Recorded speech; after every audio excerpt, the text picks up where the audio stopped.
वचन, प्यारा वचन, यीशु मसीह का प्यारा वचन, पाँव को दीप को राह को रोशन, ये है मसीह का प्यारा वचन, ये है वचन, प्यारा वचन, यीशु मसीह का प्यारा। परमेश्वर के धन्य नाम की महिमा हो। प्रभात मनन के 17,680 में आप सभी का बहुत ही विनम्रता के साथ स्वागत करता हूँ। आइए आज का मनन के लिए हम पढ़ते हैं तीतुस अध्याय 2 पद 7। सब बातों में अपने आप को भले कामों का नमूना बना। जवान भाइयों के लिए शिक्षा देने के बाद तुरंत प्रेरित पौलुस तीतुस को उपदेश दे रहा है। कारण क्या हो सकता है? तीतुस कलीसिया की अगुवाई करने वाला व्यक्ति है और जवान भी है। तीतुस की शिक्षा से ज्यादा कलीसिया के जवानों को प्रभावित करने वाली बात उनकी जिंदगी ही होगी। मैं विभिन्न कलीसियाओं में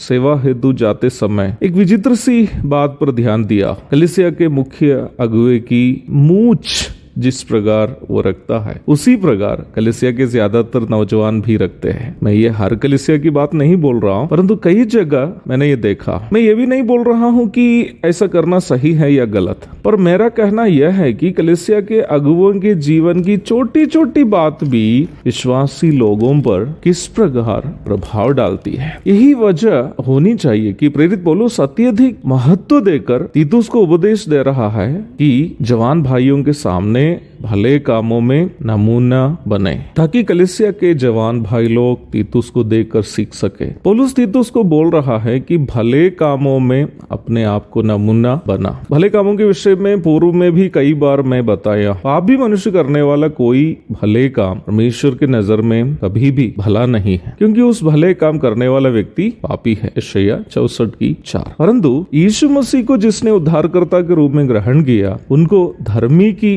पदवी मिली है। रोमी अध्याय 4 पद 21 से 25 तक, अध्याय 5 पद 1। इसलिए भले काम करना उद्धार प्राप्त विश्वासी का दायित्व है। परमेश्वर हर एक उद्धार प्राप्त विश्वासी को करने के लिए भले कामों को पहले से निर्धारित भी कर रखा है। फिसी 2:10। उन भले कामों को कलीसिया के सदस्यों के द्वारा करने के लिए उनके सामने नमूना बनना कलीसिया के अगुवों का दायित्व है। हमें एक और बार पूर्व में बताई गई बात को दोहराना चाहता हूँ। जैसे कि हम सोचते हैं किसी की मदद करनी, किसी की जरूरत के समय में उनके साथ देना, या जिस प्रकार मानसिक नजरिया से हम भले कामों को देखते हैं, केवल वही भलाई है हम सोचते हैं। परंतु मैं आपको कहना चाहता हूँ, भले काम केवल और केवल वही काम है जिसे करने के लिए परमेश्वर ने हमें कहा है, और जो काम हम यीशु मसीह के नैतिक स्वभावों के अनुसार करते हैं, केवल और केवल भले काम वही है। हम अपनी मर्जी से, अपनी सोच और समझ के अनुसार जो भी काम करते हैं, वे सब भले काम होने की जरूरत नहीं है। मैं अक्सर प्रचारकों एवं प्राचीनों से बात करते समय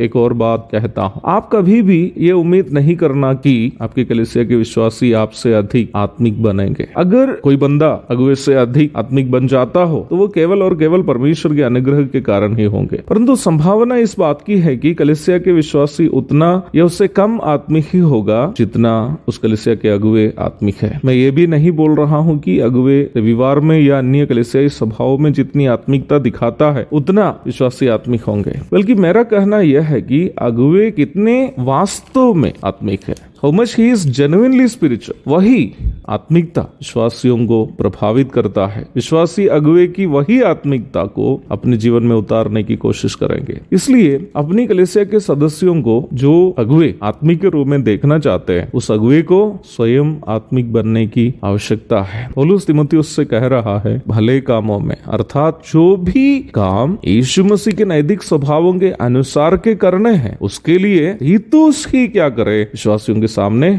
नमूना बन के दिखा। मैं अक्सर अपनी कलीसिया में कहता हूँ मेरे भाई बहनों से, यदि मेरा जीवन आपके सामने नमूनात्मक नहीं हो या यहाँ सिखाई जाने वाली शिक्षा आपके आत्मिक जीवन के लिए लाभकारी नहीं हो, तो आपके पास पूर्ण आजादी है कि आप ऐसे अगुवे के पास जा सकते हैं जिनका जीवन आपके लिए नमूनात्मक हो या जिनकी शिक्षा आपके आत्मिक जीवन के लिए लाभकारी हो, क्योंकि आपके आत्मिक जीवन ही सबसे महत्वपूर्ण है। एक और शुभ दिन की धन्य कामनाओं के साथ मैं आज का प्रभात मनन को यहाँ समाप्त कर रहा हूँ। प्रभु हमारी सहायता करे कि हम एक दूसरे के सामने, विशेषकर अगुवे लोग, कलीसिया के विश्वासियों के सामने हर एक भले काम के लिए नमूना बनकर दिखा सके। धन्यवाद। आमीन। भोजन है आत्मा में भूखे कोयल, पानी है आत्मा में प्यासे कोयल, पालन जो करते हैं उसके लिए आशीष पाने का साधन है। ये वचन, प्यारा वचन, यीशु मसीह का प्यारा वचन।